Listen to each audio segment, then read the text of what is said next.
No, he's not following you. Yeah. He's entering a subway station. You understand English? I can understand. So then don't ever. I'm telling you, man. Don't ever, man. We're in the City Hall elevator. We're going to go up to the 19th floor and we're just going to sniff around and see who's at work today. Okay, so here we are on the 19th floor. Ah, this is the procurement floor. See a bunch of empty desks.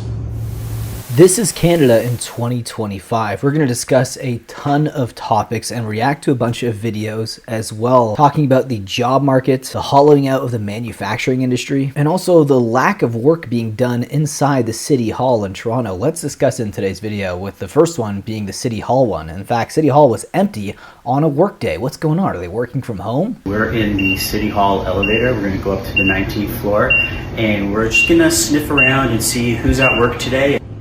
Okay, so here we are on the 19th floor. Ah, this is the procurement floor. See a bunch of empty desks. I saw one person working, I saw 2 empty desks. Let's see what 18 gives us. I see no signs of life. I see an empty desk over there, and I see fairly empty cubicles over there. Again, no sign of life. Where is everybody? Okay, here we are on 17. And once again, no signs of life. I don't see any people walking, I don't see any heads. All these cubicles appear to be completely empty. Where is everybody? Here we are at floor 13, the office of the city clerk. No signs of life at the office of the city clerk. A lot of flags. Let's see what else. Nope, no heads bobbing. Okay, so here we are at the Information Technology Division. They have about a $250 million annual budget. And once again, ghost town. No signs of life. Not there either. Someone's got a standing desk. Okay, here we are, 16 MLS. And again, no real signs of life over on that side. One person at work there, so shout out. So just to clarify, that doesn't necessarily mean that no one is actually working for the government.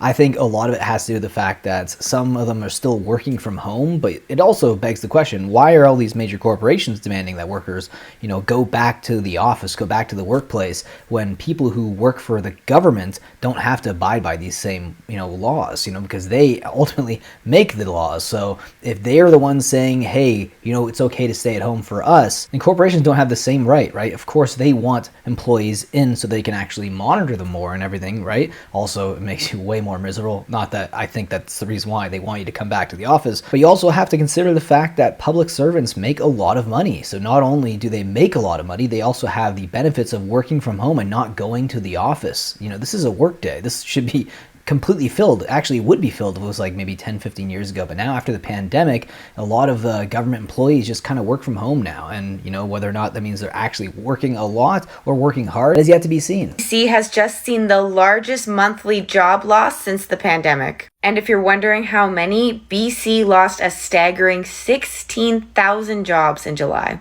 Pause right now and take a guess as to what sector saw the highest job losses. If you said construction, that's correct. Have you seen those development projects around BC that have been kind of in progress forever, yet don't really seem to be getting off the ground? Yeah, those stalled projects aren't helping with job losses. Slumping sales and layoffs are just simply products of a struggling development industry. How has BC's job market impacted you? It's actually funny because there's so much reliance on real estate in the Canadian economy. And this is literally proof of that. When they're not building a lot of condos or houses, even though they don't build enough houses, let's just say condos. If they're not building enough condos, then it also affects the job market, affects the construction industry. And that'll also include massive layoffs. And the construction industry is one of the biggest sectors in all of Canada. But it's not even just construction. It's actually very hard to find a job in Vancouver. It's hard to find a job. I went to school, I have a degree, but I can't get a job for that. And I've been unemployed multiple times for months at a time. I'm just lucky I got this job. And I'm a very skilled person. I have a lot of experience. But yeah, it's really hard to get a job here. So you're going to have people who have bachelor degrees, master's degrees, who can't find work in their fields. Now, maybe they studied the wrong thing, and that's very possible, but a lot of them are actually working service jobs. And there's, I'm not going against servers in any way. I don't think that it's a bad job. I actually think you can make some pretty good money as a server, and sometimes people kind of get hooked and they actually get stuck in that type of work because, again, you get a lot of tips and you get a lot of money, and then you look at the job market and the jobs that you could possibly get with your degree, and maybe it's not even as good as the job you have as a server. And I can completely understand that, especially if you work at an elevator or a more higher class establishment like a high class restaurant. You're probably going to get a lot of tips, and you might even get a better wage than your normal servers at a random pub or like a Boston Pizza. Don't follow me. No, he's not following you. Yeah. He's entering a subway station. You understand English? I can understand. So then don't ever. I'm telling you, man. Don't ever, man. Yeah, it was like that. Almost daily confrontations you'd witness on the TTC. I lived in Toronto for 35 years, and especially towards the end, it just kept getting worse and worse and worse. Just random people would come in at a random station downtown and just kind of start yelling, walking through the entire crowd, sometimes without a shirt. And a lot of these people also don't bathe, so they stink up an entire car sometimes, and you have to deal with that on the subway. But you know what? Not a lot of people are talking about this either. Canada's industrial collapse. Look at that compared to the United States.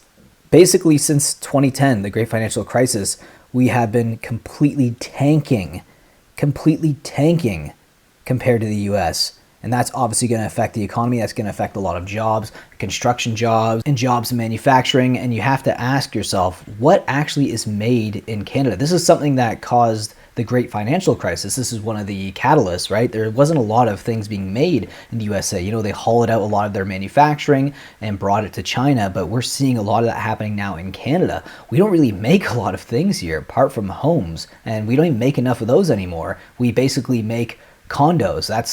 That's our business in Canada right now. It's just manufacturing the business of condos. Manufacturing condos. That's it.